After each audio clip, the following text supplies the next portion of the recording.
Salut à tous. Dans cette vidéo, nous allons dresser la liste de 23 dirigeants africains pour lesquels les circonstances entourant leur décès n'ont jamais été élucidées. 1. Sylvanus Olympio.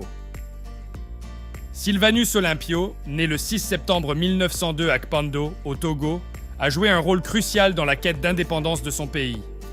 Après des études à Londres, il est retourné au Togo, occupant divers postes au sein de l'administration coloniale française.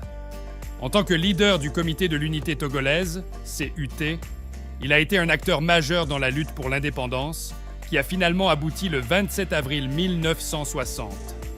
Sylvanus Olympio est devenu le premier président de la République togolaise, œuvrant pour établir les bases d'une nation souveraine.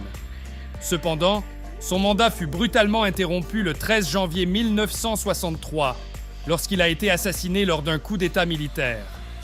Cet événement tragique a marqué un tournant dans l'histoire du Togo, déclenchant une période d'instabilité politique qui a eu des répercussions durables sur le pays. 2. Laurent-Désiré Kabila. Laurent-Désiré Kabila, né le 27 novembre 1939 au Congo belge, actuelle République démocratique du Congo RDC, était un homme politique et révolutionnaire congolais. Il a émergé comme une figure clé dans l'histoire tumultueuse de son pays, notamment en raison de son rôle dans la chute du régime du président Mobutu Sese Seko. Kabila a commencé son engagement politique dans les années 1960, luttant contre le régime de Mobutu.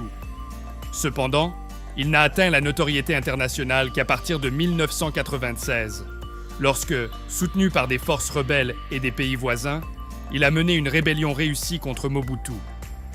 En 1997, il est devenu président de la RDC après la prise de Kinshasa. Son mandat présidentiel a été marqué par des défis politiques, économiques et sociaux. Cependant, en janvier 2001, la trajectoire de Kabila a pris une tournure tragique. Il a été assassiné dans des circonstances mystérieuses à Kinshasa. Cet événement a plongé le pays dans une période d'incertitude politique et a eu des conséquences durables sur l'avenir politique de la République démocratique du Congo. 3. Johnson Thomas Aguiyi Ironsi. Johnson Thomas Aguiyi Ironsi était un militaire et homme d'État nigérian, né le 3 mars 1924 et décédé tragiquement le 29 juillet 1966. Il a joué un rôle significatif dans l'histoire politique du Nigeria, notamment en tant que premier chef de l'État après le coup d'État de janvier 1966. Aguiyi Ironsi a commencé sa carrière militaire et a gravi les échelons pour devenir le commandant en chef des forces armées nigérianes. À la suite du coup d'État du 15 janvier 1966, qui a renversé le gouvernement civil, Aguiyi Ironsi est devenu le chef de l'État et a suspendu la Constitution, mettant en place un gouvernement militaire. Cependant, son mandat a été de courte durée et a été marqué par des tensions ethniques et régionales croissantes. Le 29 juillet 1966, Aguiyi Ironsi a été capturé et assassiné lors d'un contre-coup d'État. Son décès a été un moment déterminant dans l'histoire du Nigeria, intensifiant les troubles politiques et ethniques qui ont ultérieurement conduit à la guerre civile nigériane de 1967 à 1970. 4. Abdirachid Ali Shermarke. Abdirachid Ali Shermarke était un homme d'État somalien, né le 8 juin 1919 à Aradere et assassiné le 15 octobre 1969 à Mogadiscio. Il a joué un rôle clé dans la politique somalienne et a été le deuxième président de la République de Somalie. Shermarke a commencé sa carrière politique dans les années 1950 et a occupé divers postes gouvernementaux. Il a été élu président de la Somalie en 1967, succédant à Aden Abdullah Osman Dar. Son mandat a été marqué par des défis économiques et politiques, mais il a également été caractérisé par des efforts visant à moderniser le pays. Cependant, le 15 octobre 1969, Abdirachid Ali Shermarke a été assassiné à Mogadiscio par un membre de sa garde rapprochée. Cet événement a conduit à une période d'instabilité politique en Somalie, marquée par des coups d'État successifs et la montée au pouvoir de Siad Barre. L'assassinat de Shermarke a eu des conséquences significatives sur la trajectoire politique de la Somalie, contribuant à l'instabilité qui a persisté dans le pays au fil des décennies. 5. François Tombalbaye. François Tombalbaye était un homme politique tchadien, né le 15 juin 1918 à Bessada et assassiné le 13 avril 1975 à N'Djamena. Il fut le premier président du Tchad, jouant un rôle majeur dans l'histoire politique du pays. Tombalbaye a émergé sur la scène politique pendant la période coloniale, militant pour l'indépendance du Tchad. En 1960, à l'accession du Tchad à l'indépendance, il est devenu le premier président du pays. Son mandat a été marqué par des efforts pour consolider le pouvoir et maintenir l'unité nationale, mais il a également été critiqué pour son autoritarisme. Le 13 avril 1975, François Tombalbaye a été tragiquement assassiné lors d'un coup d'État militaire. Cet événement a déclenché une période d'instabilité politique au Tchad, marquée par des changements fréquents de gouvernement et des conflits internes. L'assassinat de Tombalbaye a eu des répercussions profondes sur le pays, contribuant à l'instabilité politique qui a caractérisé le Tchad pendant de nombreuses années. 6. Tafari Benti. Tafari Benti était un homme politique éthiopien, né le 10 novembre 1921 à Woleita et assassiné le 3 novembre 1977 à Addis Abeba. Il a occupé des postes de responsabilité au sein du gouvernement éthiopien et fut le président du gouvernement militaire provisoire de l'Éthiopie socialiste, le comité militaire qui a renversé l'empereur Haïlé Sélassié en 1974. Tafari Benti a rejoint l'armée éthiopienne et a gravi les échelons pour devenir général. Après le renversement de l'empereur Haïlé Sélassié, il est devenu président du gouvernement militaire provisoire de l'Éthiopie socialiste et a joué un rôle central dans l'administration du pays. Cependant, la période qui a suivi le renversement de l'empereur a été marquée par des luttes internes au sein du gouvernement militaire provisoire de l'Éthiopie socialiste. Le 3 novembre 1977, Tafari Benti a été assassiné dans des circonstances entourées de mystères. Son décès a contribué à l'instabilité politique en Éthiopie, déjà éprouvée par des conflits internes et des réformes radicales entreprises par le gouvernement militaire provisoire de l'Éthiopie socialiste. Par la suite, Mengistu Haïlé Mariam a pris le pouvoir et a consolidé son contrôle sur le pays, prolongeant une période de troubles qui a duré jusqu'à la chute du régime du gouvernement militaire provisoire de l'Éthiopie socialiste en 1991. 7. Ali Soilim Tsashiwa. Ali Soilim Tsashiwa était un homme politique comorien, né le 7 janvier 1937 à Mitsudje et assassiné le 29 mai 1978 à Moroni. Il a été le président de l'Union des Comores pendant une courte période, mais son mandat a été marqué par des réformes politiques et sociales importantes. Ali Soili a émergé sur la scène politique comorienne dans les années 1970, prônant des idées socialistes et nationalistes. En 1975, il a pris le pouvoir lors d'un coup d'État, renversant le président Ahmed Abdallah. Son gouvernement a entrepris des réformes pour réduire les inégalités sociales et économiques. Cependant, le mandat de Soili a été tumultueux et a suscité des oppositions internes et externes. Le 13 mai 1978, il a été renversé par un autre coup d'État orchestré avec le soutien de la France. Le 29 mai 1978, Ali Soilim Tsashiwa a été assassiné lors de son arrestation à Moroni. L'assassinat de Soili a laissé un impact durable sur la politique comorienne, contribuant à une instabilité politique persistante dans le pays. Son histoire est souvent vue comme une tragédie complexe mêlant des éléments de lutte politique, d'ingérence étrangère et de rivalités internes au sein de l'archipel des Comores. 8. Anwar el-Sadat. Anwar el-Sadat était un homme d'État égyptien, né le 25 décembre 1918 à Mitabou al-Koum et assassiné le 6 octobre 1981 au Caire. Il a été une figure clé de la politique égyptienne du XXe siècle, jouant un rôle majeur dans l'histoire de son pays. Sadat a émergé sur la scène politique égyptienne sous la présidence de Gamal Abdel Nasser. Il a occupé plusieurs postes gouvernementaux et est devenu vice-président en 1969. À la mort de Nasser en 1970, Sadat lui a succédé à la présidence. L'un des moments les plus significatifs de son mandat a été l'initiative de paix qu'il a lancée en 1977, en se rendant à Jérusalem et en prononçant un discours devant le Parlement israélien. Cela a ouvert la voie aux négociations qui ont finalement abouti aux accords de Camp David en 1978 et à la signature du traité de paix israélo-égyptien en 1979. Cependant, Cette politique de paix a créé des tensions internes en Égypte.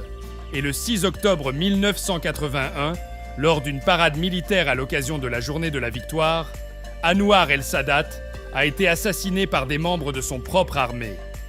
Son décès a conduit à l'accession au pouvoir de Hosni Moubarak et a eu des répercussions durables sur la politique régionale du Moyen-Orient. 9. Ahmed Abdallah Abderrahmane. Ahmed Abdallah Abderrahmane était un homme politique comorien, né le 12 juin 1919 à Domoni et assassiné le 26 novembre 1989 à Moroni. Il a occupé plusieurs fois la présidence de l'Union des Comores et a joué un rôle important dans l'histoire politique de cet archipel. Abdallah a émergé sur la scène politique comorienne dans les années 1960. Il a été élu président de l'Assemblée nationale des Comores en 1962 et plus tard, en 1972, il a été élu président de l'Union des Comores. Son premier mandat a été écourté par un coup d'État en 1975, mais Abdallah est revenu au pouvoir en 1978 et a continué à occuper le poste présidentiel jusqu'à son assassinat. Le 26 novembre 1989, Ahmed Abdallah Abderrahmane a été assassiné lors d'une tentative de coup d'État. Son décès a engendré des périodes d'instabilité politique et de conflits aux Comores. Cette tragédie a marqué un chapitre sombre dans l'histoire politique de l'archipel et a eu des conséquences durables sur la stabilité politique de la région. 10. Mohamed Boudiaf. Mohamed Boudiaf était un homme d'État algérien, né le 23 juin 1919 à Msila et assassiné le 29 juin 1992 à Annaba. Il a joué un rôle majeur dans la lutte pour l'indépendance de l'Algérie et a occupé divers postes au sein du gouvernement algérien. Boudiaf s'est engagé très tôt dans le mouvement nationaliste contre le colonialisme français et a été l'un des membres fondateurs du Front de Libération Nationale, FLN. Il a été emprisonné par les autorités coloniales françaises pendant la guerre d'indépendance, mais après l'indépendance de l'Algérie en 1962, il a occupé des postes de responsabilité au sein du gouvernement. Cependant, en raison de divergences politiques, Boudiaf a été écarté du pouvoir en 1965 et a vécu en exil pendant de nombreuses années.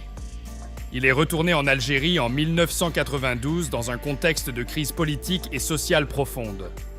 Le 29 juin 1992, lors d'une cérémonie à Annaba, Mohamed Boudiaf a été assassiné par un membre de sa garde rapprochée. Son assassinat a été un choc pour l'Algérie, déjà confrontée à des troubles politiques et sociaux. Cet événement a laissé un impact durable sur le pays, contribuant à l'instabilité qui a caractérisé la période des années 1990, marquée par la violence politique et la guerre civile. 11. Cyprien Ntaryamira. Cyprien Ntaryamira était un homme d'État burundais, né le 6 mars 1955 à Mubimbi et assassiné le 6 avril 1994 à Kigali, au Rwanda. Il a été le président du Burundi pendant une période critique de son histoire. Ntaryamira a émergé sur la scène politique dans les années 1980 et a occupé plusieurs postes gouvernementaux avant d'être élu président du Burundi en 1993. Son mandat a été marqué par des défis politiques et des tensions ethniques persistantes, en particulier entre les Hutus majoritaires et les Tutsis minoritaires. Le 6 avril 1994, Cyprien Ntaryamira a trouvé la mort dans le crash de l'avion présidentiel rwandais, qui transportait également le président rwandais Juvenal Habyarimana. L'attentat a déclenché le génocide rwandais, un massacre brutal qui a coûté la vie à des centaines de milliers de personnes. Bien que cet événement ait eu lieu au Rwanda, il a eu des conséquences profondes sur la situation politique au Burundi et a contribué à l'escalade des tensions ethniques dans la région des Grands Lacs africains. L'assassinat de Cyprien Ntaryamira a laissé un héritage d'instabilité politique et de violence qui ont persisté dans la région pendant de nombreuses années, illustrant les défis complexes auxquels sont confrontés de nombreux pays africains. 12. Marien Ngouabi. Marien Ngouabi était un homme d'État congolais, né le 31 décembre 1938 à Olombo et assassiné le 18 mars 1977 à Brazzaville. Il a joué un rôle central dans la politique du Congo pendant une période importante de son histoire. Ngouabi est entré dans l'armée congolaise et a gravi les échelons jusqu'à devenir colonel. En 1968, il a dirigé un coup d'État qui a renversé le président Alphonse Massamba Deba, le plaçant au pouvoir. En 1970, il a été élu président du comité central du Parti congolais du travail, PCT, et a introduit un parti unique au Congo-Brazzaville. Mariane Ngouabi a cherché à instaurer une politique socialiste et a établi des relations avec des pays du bloc de l'Est. Cependant, son mandat a été marqué par des tensions internes au sein du PCT et des défis économiques. Le 18 mars 1977, Mariane Ngouabi a été assassinée dans des circonstances mystérieuses. Son décès a conduit à l'accession au pouvoir de Denis Sassou Nguesso, qui a dirigé le pays de manière intermittente jusqu'à nos jours. L'assassinat de Ngouabi a eu des répercussions majeures sur la politique congolaise, marquant une période d'instabilité et de changement politique au Congo-Brazzaville. 13. Samuel Kagnondo. Samuel Kagnondo était un homme d'État libérien, né le 6 mai 1951 à Tuzon et assassiné le 9 septembre 1990 à Monrovia. Il a été une figure clé de la politique libérienne dans les années 1980. Do est entré dans l'histoire en 1980 lorsqu'il a mené un coup d'État militaire qui a renversé le gouvernement élu de William Tolbert. Do, un sergent-major de l'armée à l'époque, est devenu le président du Libéria et a dirigé le pays d'une manière autoritaire. Son régime a été marqué par des violations des droits de l'homme, la répression politique et des tensions ethniques croissantes. En 1985, Do a remporté les élections présidentielles controversées, mais son mandat a été entaché par des allégations de fraude électorale. Le 9 septembre 1990, Samuel Do a été capturé par un groupe rebelle dirigé par Prince Johnson pendant la première guerre civile libérienne. Samuel Do a été torturé et finalement assassiné. Les circonstances entourant sa mort sont restées controversées et ont contribué à l'instabilité continue du Libéria au cours des années suivantes. L'assassinat de Do a joué un rôle dans l'escalade du conflit civil, marquant une période sombre de l'histoire libérienne. 14. Ibrahim Baré Maïna Sara. Ibrahim Baré Maïna Sara était un homme politique nigérien, né le 9 mai 1949 à Maradi et assassiné le 9 avril 1999 à Niamey. Il a joué un rôle central dans la politique du Niger, mais son régime a été marqué par des controverses et des troubles. Maïna Sara a émergé sur la scène politique nigérienne en 1996, lorsqu'il a renversé le président élu Mahaman Ousmane lors d'un coup d'État militaire. Il s'est ensuite autoproclamé président et a dirigé le pays jusqu'à son assassinat en 1999. Son régime a été caractérisé par des critiques de la communauté internationale en raison de l'absence de processus démocratique et des violations des droits de l'homme. Bien qu'il ait promis de restaurer la démocratie, Maïna Sara a été accusé de maintenir un contrôle autoritaire sur le Niger. Le 9 avril 1999, Ibrahim Baré Maïna Sara a été assassiné lors d'un coup d'État militaire, mettant fin à son régime controversé. Son décès a déclenché une période d'instabilité politique au Niger, avec des changements fréquents de gouvernement et une lutte pour le pouvoir qui a persisté au cours des années suivantes. L'assassinat de Maïna Sara a eu des répercussions significatives sur la stabilité politique du Niger à la fin du XXe siècle. 15. João Bernardo Vieira. João Bernardo Vieira, également connu sous le nom de Nino Vieira, était un homme politique bisso-guinéen, né le 27 avril 1939 à Bissau et assassiné le 2 mars 2009 à Bissau. Il a joué un rôle majeur dans l'histoire politique de la Guinée-Bissau, mais son leadership a été marqué par des périodes d'instabilité. Vieira a émergé sur la scène politique en tant que commandant militaire pendant la lutte pour l'indépendance de la Guinée-Bissau contre la domination portugaise. Après l'indépendance en 1973, il est devenu le premier président du pays en 1980. Son régime a été caractérisé par des conflits internes, des coups d'État et des tensions politiques. En 1999, Vieira a été renversé lors d'une guerre civile, mais il est revenu au pouvoir en 2005 après avoir remporté les élections présidentielles. Cependant, son retour a été marqué par des périodes de violence et de conflits politiques. Le 2 mars 2009, João Bernardo Vieira a été assassiné dans des circonstances entourées de mystères, mettant fin à sa longue carrière politique et à sa vie. Son assassinat a contribué à l'instabilité continue en Guinée-Bissau et a souligné les défis persistants liés à la gouvernance et à la stabilité politique dans la région. 16. Mouammar Kadhafi. Mouammar Kadhafi, né le 7 juin 1942 à Sirte et assassiné le 20 octobre 2011 à Sirte, était un homme politique libyen et une figure controversée de la scène internationale. Il a dirigé la Libye pendant près de 42 ans. Kadhafi est arrivé au pouvoir en 1969 à la suite d'un coup d'État militaire contre le roi Idriss Ier. Il a instauré un système politique basé sur ses idées du socialisme arabe et du panarabisme, mettant en place une structure politique unique et exerçant un contrôle étroit sur le gouvernement et l'économie. Son règne a été marqué par des périodes d'isolement international. En 2011, lors du printemps arabe, des manifestations et des révoltes populaires ont éclaté en Libye, conduisant à une intervention militaire internationale. Les forces rebelles, appuyées par des puissances occidentales, ont finalement renversé Kadhafi. Le 20 octobre 2011, Mouammar Kadhafi a été capturé par des forces rebelles à Sirte, sa ville natale, et a été tué dans des circonstances violentes. Sa mort a marqué la fin d'une ère en Libye, mais le pays est tombé dans une période d'instabilité politique et de conflit, avec des conséquences profondes qui persistent encore aujourd'hui. 17. William Richard Tolbert. William Richard Tolbert était un homme d'État libérien, né le 13 mai 1913 à Bensonville et assassiné le 12 avril 1980 à Monrovia. Il a occupé plusieurs postes gouvernementaux avant de devenir le 20e président du Libéria en 1971. Tolbert a été élu président après la mort de son prédécesseur, William Tubman, et a hérité d'une période relativement stable, mais également de défis économiques et sociaux. Durant son mandat, Tolbert a introduit des réformes économiques et sociales, mais il a également été critiqué pour la corruption et l'autoritarisme. Le 12 avril 1980, Tolbert a été renversé lors d'un coup d'État militaire dirigé par le sergent Samuel Doe. Les circonstances entourant le coup d'État étaient complexes, impliquant des ressentiments ethniques, des inégalités économiques et des mécontentements politiques. Tolbert a été arrêté, jugé et condamné à mort. Il a été exécuté par peloton d'exécution le jour même de son arrestation.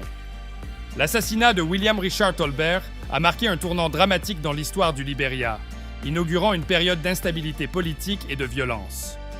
Le coup d'État de 1980 a ouvert la voie à une série de troubles, de guerres civiles et d'instabilités qui ont profondément affecté le Libéria pendant plusieurs décennies. 18. Melchior Ndadaye. Melchior Ndadaye était un homme d'État burundais, né le 28 mars 1953 à Murama et assassiné le 21 octobre 1993 à Bujumbura. Il a joué un rôle majeur dans l'histoire politique du Burundi en tant que premier président élu démocratiquement du pays. Ndadaye a émergé sur la scène politique dans les années 1990, pendant une période de transition politique marquée par la fin du régime militaire. En 1993, il a remporté les premières élections démocratiques multipartites du Burundi et est devenu président. Son élection a suscité l'espoir de réconciliation dans un pays marqué par des tensions ethniques profondes entre les Hutus et les Tutsis. Cependant, le 21 octobre 1993, seulement quelques mois après son accession au pouvoir, Melchior Ndadaye a été assassiné lors d'une tentative de coup d'État militaire. Son décès a déclenché des violences interethniques généralisées au Burundi, plongeant le pays dans une guerre civile qui a duré plusieurs années. L'assassinat de Ndadaye a marqué le début d'une période sombre de l'histoire du Burundi, avec des conflits violents entre les Hutus et les Tutsis. Les troubles politiques et ethniques ont persisté dans le pays pendant de nombreuses années, contribuant à une instabilité politique prolongée. 19. Patrice Lumumba. Patrice Lumumba était un homme politique congolais, né le 2 juillet 1925 à Onaloa et assassiné en janvier 1961 au Katanga, dans l'ancien Congo belge, aujourd'hui République démocratique du Congo. Il a été une figure clé du mouvement indépendantiste congolais et le premier ministre du Congo indépendant. Lumumba a émergé comme un leader charismatique dans la lutte pour l'indépendance du Congo belge. En 1960, le pays a obtenu son indépendance et Lumumba est devenu le Premier ministre. Cependant, son mandat a été de courte durée, marqué par des tensions politiques internes et des ingérences étrangères. En septembre 1960, Lumumba a été destitué de ses fonctions de Premier ministre et placé en résidence surveillée. Plus tard, il a été transféré au Katanga, une province rebelle, où il a été arrêté et maltraité. En janvier 1961, Patrice Lumumba a été assassiné, probablement par des forces liées à des intérêts étrangers, notamment belges et américains. L'assassinat de Patrice Lumumba a eu des conséquences durables sur l'histoire du Congo et a symbolisé les défis liés à l'indépendance africaine face aux influences étrangères. Lumumba est aujourd'hui célébré comme un héros national au Congo et demeure une figure emblématique de la lutte pour la souveraineté africaine. 20. Juvenal Habyarimana. Juvenal Habyarimana était un homme politique rwandais, né le 8 mars 1937 à Rukari et assassiné le 6 avril 1994 à Kigali. Il a joué un rôle central dans l'histoire du Rwanda en tant que président, mais son règne a été marqué par des tensions ethniques qui ont contribué aux événements tragiques de 1994. Habyarimana est devenu président du Rwanda en 1973 après un coup d'État militaire. Son régime était caractérisé par une domination politique de l'ethnie Hutu qui constituait la majorité de la population rwandaise. Cependant, les tensions ethniques entre les Hutus et les Tutsis ont continué à s'aggraver tout au long de son mandat. Le 6 avril 1994, l'avion transportant Juvenal Habyarimana et le président burundais Cyprien Ntaryamira a été abattu lors de son approche de l'aéroport de Kigali. Cet événement a déclenché le génocide rwandais, au cours duquel environ 800 000 Tutsis et Hutus ont été massacrés en l'espace de quelques mois. Bien que les circonstances de l'attentat contre l'avion présidentiel demeurent contestées, il a joué un rôle déterminant dans le déclenchement du génocide. L'assassinat de Juvenal Habyarimana a conduit à une période de chaos et de violence extrême au Rwanda, marquant l'un des chapitres les plus sombres de l'histoire contemporaine africaine. 21. Murtala Ramat Mohamed. Murtala Ramat Mohamed était un homme d'État nigérian, né le 8 novembre 1938 à Kano et assassiné le 13 février 1976 à Lagos. Il a joué un rôle significatif dans l'histoire politique du Nigeria pendant une période tumultueuse.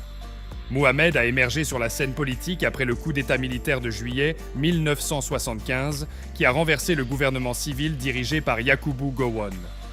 Murtala Mohamed est devenu le chef de l'État et a occupé la présidence du Nigeria. Son régime a été marqué par des réformes visant à éliminer la corruption, à promouvoir la discipline et à rétablir l'ordre dans le pays. Cependant, le 13 février 1976, Murtala Mohamed a été assassiné lors d'une tentative de coup d'État. Des hommes armés ont attaqué son véhicule à Lagos, mettant fin prématurément à son mandat présidentiel. Son décès a laissé le Nigeria dans un état de choc et a ouvert la voie à la présidence d'Olusegun Obasanjo. L'assassinat de Murtala Ramat Mohamed a eu des répercussions profondes sur la politique nigériane.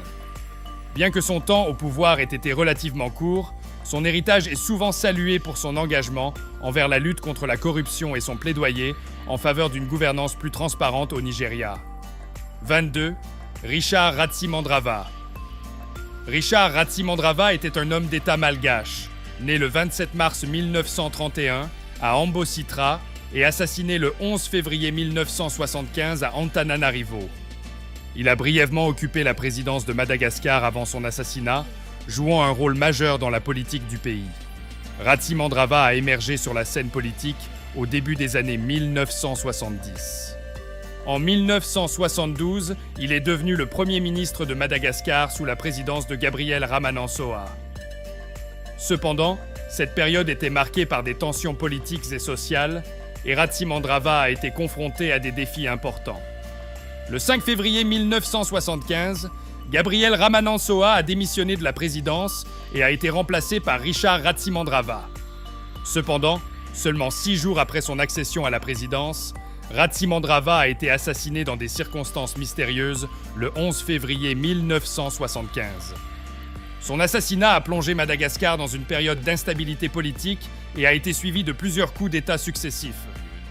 L'identité des auteurs de l'assassinat de Richard Ratsimandrava reste floue, et l'événement a laissé une marque profonde sur l'histoire politique de Madagascar. Les circonstances entourant sa mort ont contribué à l'instabilité politique qui a persisté dans le pays au cours des décennies suivantes. 23. Thomas Sankara. Thomas Sankara était un homme d'État burkinabé, né le 21 décembre 1949 à Yako et assassiné le 15 octobre 1987 à Ouagadougou. Il a été une figure emblématique du panafricanisme et du socialisme révolutionnaire, et il a exercé la présidence du Burkina Faso de 1983 à 1987. Sankara est arrivé au pouvoir à la suite d'un coup d'État en 1983, renversant le président Jean-Baptiste Ouédraogo. Durant son court mandat, Sankara a entrepris des réformes radicales visant à transformer le Burkina Faso sur le plan politique, économique et social. Il a mis en place des programmes de lutte contre la corruption, d'éducation et de santé, ainsi que des politiques d'autosuffisance alimentaire. Sankara a également cherché à renommer le pays, passant du nom de Haute-Volta à Burkina Faso, ce qui signifie « la terre des hommes intègres ». Son gouvernement a promu des idéaux d'indépendance, de fierté africaine et de refus de l'aide étrangère conditionnelle. Cependant, le 15 octobre 1987, Thomas Sankara a été assassiné lors d'un coup d'État qui a porté Blaise Compaoré au pouvoir. Les circonstances exactes de sa mort demeurent sujettes à controverse, mais son héritage est considéré comme un symbole du leadership africain axé sur l'autonomie, la justice sociale et la dignité nationale. Nous sommes à la fin de cette vidéo et je vous remercie de l'avoir regardée. N'hésitez pas à laisser un like et à vous abonner à la chaîne.